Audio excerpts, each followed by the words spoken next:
What is this? టిఏపి టిఏపి tap అని చదువుతాం మనం. టిఏపి ఏమని చదువుతాం? ట్యాప్ అని చదువుతాం. అదే టిఏపి ఏమని చదవాలి? ఏమని చదవాలి? ఇదేమో ట్యాప్ అని చదువుతాం, దీన్నేమో టేప్ అని చదువుతాం. టేప్ ఏమొస్తుంది సౌండ్? సౌండ్ వస్తుందా? Yes or no? ఇక్కడ నుండి PET pet, PET PET pet అని చదువుతుంది. దీన్ని పీఈటిఈ, దీన్ని ఏమని చదవాలి? ఏమని చదవాలి? నో, పెట్ కాదు. దీన్ని ఏమని చదవాలి చూడండి. పీఈట్ ఏమని చదవాలి? పీ అన్నప్పుడు ఏమొస్తుంది సౌండ్? ఈ సౌండ్ రాట్లే? పీ అన్నప్పుడు ఈ సౌండ్ రాట్లే? కేఐటి ఏమైతుంది? కేఐటి కేఐటి కేఐటి ఏమైతుంది? కైట్ అన్నప్పుడు మధ్యలో ఏ సౌండ్ వస్తుంది? ఐ సౌండ్ రాట్లే? ఐ సౌండ్ రాట్లే? హెచ్ఓపి హూప్ కాదు, HOP half. HOP half, HOP.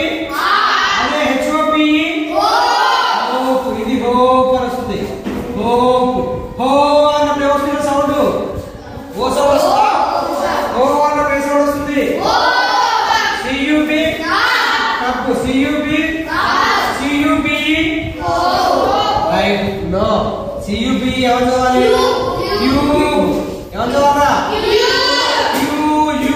సియుబి cube right. ఇప్పుడు చదివే విధానం చెప్తే వినండి. టిఏపి ట్యాప్ అన్నాము, టిఏపి టేప్ అంటున్నాం సార్ అని ఒక డౌట్ వస్తుంది. ఆ డౌట్ క్లారిఫై చేస్తే వినండి. ఓవెల్ చిన్న తెలుసా మనకు? తెలుసు. ఏంటి? ఈ ఐదు ఏమంటాం మనం? వీటిని ఏమంటాము? ఓవెల్స్ అంటాం. ఈ ఐదు వాళ్ళు గుర్తుపెట్టుకోండి. మరోసారి చెప్తున్నా, గుర్తుపెట్టుకోండి. AEIOU, AEIOU. ఓకేనా? AEIOU. మనకిక్కడ చివరి అక్షరంలో ఏమొచ్చింది?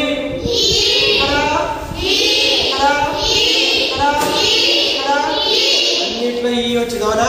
అన్నిట్లో ఈ వచ్చింది. రైట్. ఇప్పుడు రండి ఇక పాయింట్. టిఏపి ట్యాప్ అన్నాము, టిఏపి టేప్ అన్నాము. టేప్ అన్నాం, టేప్ అన్నాం, టేప్ అన్నాం. టే అన్నప్పుడు ఇక్కడ ఏ సౌండ్ వస్తుందా? రాట్లేదా? వస్తుందా? రైట్. చివరన ఆ పదం యొక్క చివరన ఓవెల్ ఈ ఉన్నప్పుడు దాని ముందున్న ఓవెల్ ఏముంది ఇక్కడ? ఇది దాని యొక్క ఒరిజినల్ సౌండ్ నే ప్రొనౌన్స్ చేస్తుంది. దీని యొక్క ఒరిజినల్ సౌండ్ ఏంది? దానికి ఒరిజినల్ సౌండ్ ఏంది? దీని యొక్క ఒరిజినల్ సౌండ్ ఏంది? దీని యొక్క ఒరిజినల్ సౌండ్ ఏంది? దీని యొక్క ఒరిజినల్ సౌండ్ ఏంది? దీని యొక్క ఒరిజినల్ సౌండ్ యు. అవునా? అన్నిటికీ ఇదే సౌండ్ వస్తుంది. చూడండి, దీని ఒరిజినల్ సౌండ్ ఏ కాబట్టి టేప్. ఇది ఒరిజినల్ సౌండ్ ఈ. పీట్ వస్తుంది. దీని ఒరిజినల్ సౌండ్ ఐ. కైట్ వస్తుంది. దీని ఒరిజినల్ సౌండ్ ఓ. హో వస్తుంది. దీని original sound you. Cube. Original sound రాట్లే? అర్థమైందా? ఇలా ఉన్నప్పుడు ఇక్కడ చూడండి ఒకసారి. ఆ పదం యొక్క చివర సైలెంట్ ఈ ఉన్నప్పుడు, అంటే ఈ ఈని మనం పలకం. ఈ ఈని మనము పలకం. సైలెంట్ ఈ, సైలెంట్ అనేది ఇది పలకం మనం. పదం చివర సైలెంట్ లెటర్ ఈ ఉన్నప్పుడు, సైలెంట్ ఈ in the end of the words, పదాల చివర ఉన్నప్పుడు ద ఓవెల్ బిఫోర్ ఇట్, దాని ముందున్నటువంటి ఓవెల్ ఏ, టేక్స్ ఇట్స్ నేమ్, తన పేరును తీసుకుంటుంది, తన ఒరిజినల్ నేమ్ తీసుకుంటుంది. ఏది మన ఒరిజినల్ నేమ్ ఏంటి? ఏ.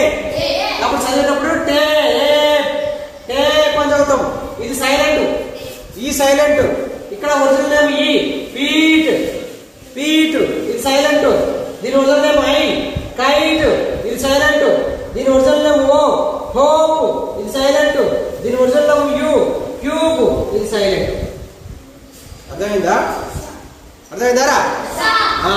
సైలెంట్ లెటర్, సైలెంట్ వోవెల్ ఈ, సైలెంట్ వోవెల్ ఈ పదం చివర ఉన్నప్పుడు దాని ముందు ఉన్నటువంటి ఓవెలు తన యొక్క ఒరిజినల్ సౌండ్ నే పలుకుతుంది. అక్కడ ఏ ఉంటే ఏ అనే పలుకుతుంది, ఈ ఉంటే ఈ అనే పలుకుతుంది, ఐ ఉంటే ఐ అనే పలుకుతుంది, యు ఉంటే యు అనే పలుకుతుంది, ఓ ఉంటే ఓ అనే పలుకుతుంది.